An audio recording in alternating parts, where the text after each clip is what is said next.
ইশরাত, ঈদ মোবারক। আপু ঈদ মোবারক। ঈদের অনুভূতি বলো রাহাতকে ছাড়া। আপু সকাল থেকে খুব খারাপ লাগতেছে, এখানে আসার পর অনেক ভালো লাগতেছে। আলহামদুলিল্লাহ। কাকি, ঈদ মোবারক। ঈদ মুবারক। আপনার কেমন লাগতেছে? আমার একমাত্র বড় পুত্র না, এই জন্য আমার একটু মন খারাপ লাগতে আছে, কিন্তু তারপরে এনজয় হয়েছে তোমাদের বাসায় এসে, ভালোই লাগছে। আর দাদি হওয়ার অনুভূতি কি?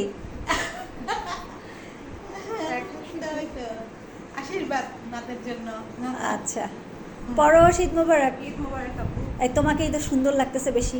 হ্যাঁ, তুমি আগেই সাজগোজ করে বসে আছো, এটা তো ঠিক হয় নাই। সবাই ঈদ উদযাপন করবে না বলেন, আমি সাজুগুজু করে ঈদ উদযাপন করব। হ্যাঁ, তোমার আমার অনুভূতি ছেলের বলো। সাথে প্রথমই প্রথম ঈদ ছেলের সাথে। এটা হচ্ছে মানে হোল লাইফের ডিফারেন্ট এক্সপেরিয়েন্স। গুড। এই যে মিল্লাত বাবা। আসসালামু আলাইকুম, ঈদ মোবারক। আমারও খুব ভালো লাগছে, আমার ছেলে আজ আলহামদুলিল্লাহ তার প্রথম ঈদ, এটা নিয়ে আমি খুব খুশি। প্রশ্ন করার আগেই মিল্লাত গুছায় বলতে পারতেছে, তার মানে ইউটিউবার। হ্যাঁ, এবং বলো তোমরা। সবাই রাহাত ভাইকে খুব মিস করতেছি। রাইট।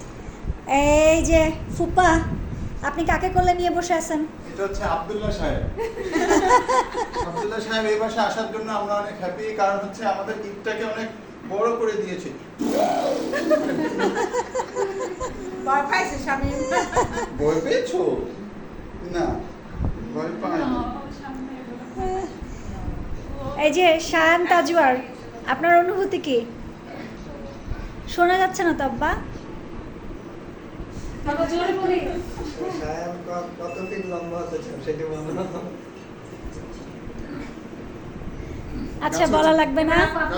আর এবার হচ্ছে আমি আমারটা কিভাবে ক্যামেরা ধরতে হয় সেটা বুঝতে পারতেছি না। ইশরাত, একটু ধরে দাও তো। আপু আপনার অনুভূতি? আমার অনুভূতি হচ্ছে আমার প্রিয় মানুষগুলোর কাছে থাকলেই আমার ঈদ। আমার এই মুহূর্তে যারা আছে, আব্বু চলে গেল, এই ভিডিওটা একটু আগে করা উচিত ছিল, তারা সবাই আমার প্রিয় মানুষ। সুতরাং ঈদের উপরে ঈদ, এবং সবাইকে নিয়ে যেন বারবার সারা জীবন এইভাবে করে একসাথে হতে পারি, ঢাকায়, ঢাকার বাইরে, গাজীপাড়ে, সব এইভাবে করে দোয়া করি, মানে দোয়া করি যেন আমরা সবাই একসাথে হতে পারি এবং আমাদের বন্ধনগুলো আরো দৃঢ় হয় ইনশাল্লাহ। আমিন।